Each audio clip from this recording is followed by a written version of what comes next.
From Mexico all the way up to Quebec, there's a corridor where we'll have the totality, in other words, a total solar eclipse. And it's about 115 miles wide. That's a huge area to cover. Some places will see it, some places won't because of the cloud cover. In the UK, west is best. But in the UK this evening, it's going to be fairly cloudy and wet. So your best chance is probably the Outer Hebrides, possibly parts of Northern Ireland. But remember, don't look directly at it. Now this week, it's staying unsettled. It's often going to be wet and windy.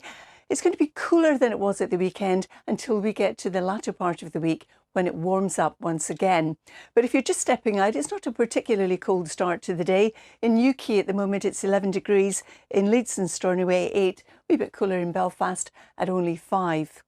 So this is what's left of Storm Kathleen that brought all the wet and windy weather this weekend, pulling away, taking the rain with it, and also the strong winds we currently have.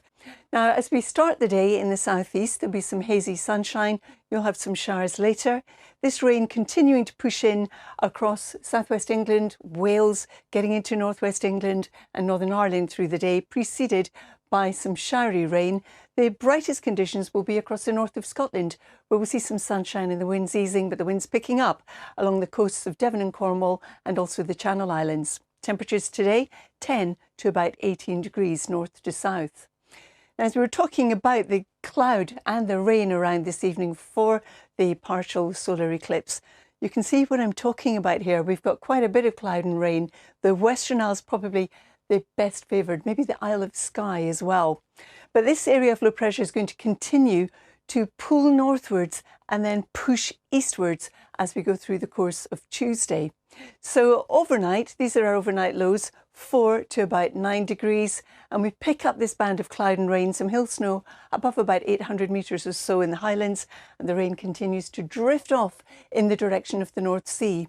Sunshine and showers follow, but it's going to be a windy day wherever you are, with coastal gales, the coast of Wales and also the south coast of England. Temperatures down on today will feel much cooler. We're looking at 8 to about 12 degrees. And that's because the wind is coming from the northwest. You can see it here with the cooler air indicated by the blues, but look what's waiting in the wings.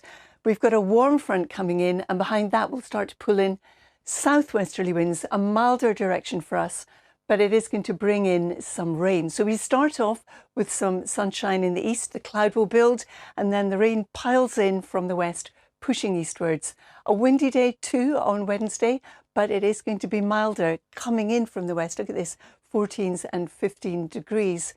Then as we head in towards the latter part of the week, if we just look at the temperatures, you can see in London, they creep up once again to 20 degrees. Doesn't mean the weather suddenly becomes settled. There'll be rain and showers at times, but equally there'll be a lot of dry weather and some sunshine as well. Sal. Good to know, Carol. Thank you very much. We'll see you soon.